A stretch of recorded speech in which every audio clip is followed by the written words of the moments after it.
పట్టణానికి ప్రతిసారి ఆంధ్ర రాష్ట్రానికైనా విశాఖపట్నానికైనా వస్తున్నారు పోతున్నారు. మీ భద్రత మీకు ఉంటుంది కాబట్టి మీ ముందుకొచ్చి ఎవరు ప్రశ్నించే లిబర్టీ లేదు కాబట్టి, ఆ స్వతంత్రం ఈ దేశంలో లేదు కాబట్టి ప్రధానిని ఎవరు ప్రశ్నించలేకపోతున్నారు. కానీ ఆంధ్ర రాష్ట్ర ప్రజల గుండెలు మండిపోతున్నారు. ఏ ముఖం పెట్టుకుని మోడీ గారు మళ్ళీ మళ్ళీ వస్తున్నారు మన రాష్ట్రానికి అని కాంగ్రెస్ పార్టీ ప్రశ్నిస్తుంది. మోడీ గారు 11 సంవత్సరాల క్రితం మన తిరుపతికి వచ్చి ప్రత్యేక హోదా 10 సంవత్సరాలు ఇస్తామని మాటిచ్చి వెళ్ళారు. ఇప్పటికి 11 సంవత్సరాలు అయిపోయింది. ఇంతవరకు ప్రత్యేక హోదా ఊసేలేదు. ప్రత్యేక హోదా ఇవ్వబోము అని కూడా నిస్సిగ్గుగా చెప్తున్నారు. అంటే మీ మాట మీద మీకెంత గౌరవం ఉందో ప్రజలు చూస్తున్నారు. ప్రత్యేక హోదా అన్నది విభజన హక్కు. ఆంధ్ర రాష్ట్రం విడిపోయినప్పుడు ఆంధ్ర రాష్ట్రం ఎంతగా కోల్పోయిందో ప్రజలందరికీ తెలుసు. ఆంధ్ర రాష్ట్ర ప్రజలకు ముఖ్యంగా తెలుసు. అయినా కూడా ప్రత్యేక హోదా విషయంలో మోడీ గారు ఇంతవరకు మోసం చేస్తూనే ఉన్నారు. ప్రత్యేక హోదా గురించి ఇప్పటి వరకు కూడా ఇస్తాము అని కానీ సానుకూలంగా కానీ స్పందించటం లేదు మోడీ గారు. అయినా కూడా చంద్రబాబు గారు, పవన్ కళ్యాణ్ గారు మద్దతు ఇస్తున్నారు. అంటే వీళ్ళకు ప్రజల సంక్షేమం ముఖ్యమా, ప్రజల అభివృద్ధి ముఖ్యమా, లేకపోతే వాళ్ళ రాజకీయ ప్రయోజనాలు ముఖ్యమా? ప్రజలందరూ గమనిస్తున్నారు. మోడీ గారిని ప్రశ్నిస్తున్నాం. పోలవరం ప్రాజెక్టు కట్టాలి అన్నది మా విభజన హక్కు.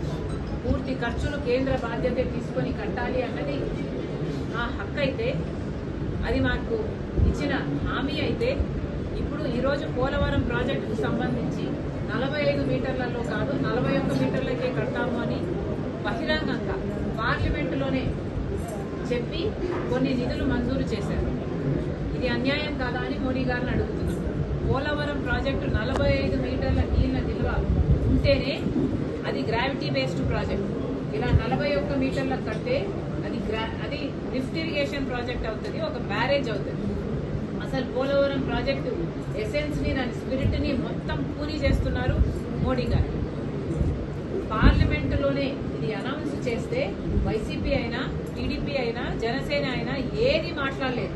మాకు 45 మీటర్లే కావాలి అని పార్లమెంటులో నిలదీసిన ఒక్క మగాడు లేడు, ఒక్క పార్లమెంటేరియన్ లేదు. ఇది ఎంత దురదృష్టకరమో ప్రజలందరూ ఆలోచించారు.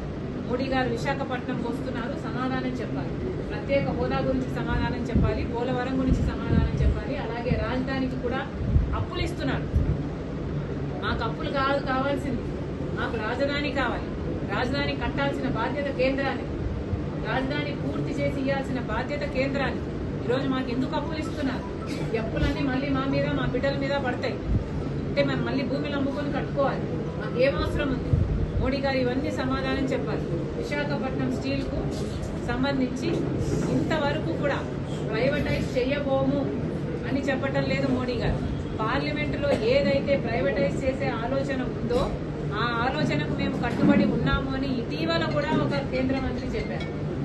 అంటే విశాఖ స్టీల్ ఎప్పుడు ప్రైవేటైజ్ చేస్తారో తెలియక బిక్కుమంటూ ఇక్కడ వాసులు బతుకుతున్నారు. ఇది చాలా అన్యాయం. అసలు ఏ కారణం లేకుండా 4,000 5,000 మందిని అకారణంగా తొలగించేశారు.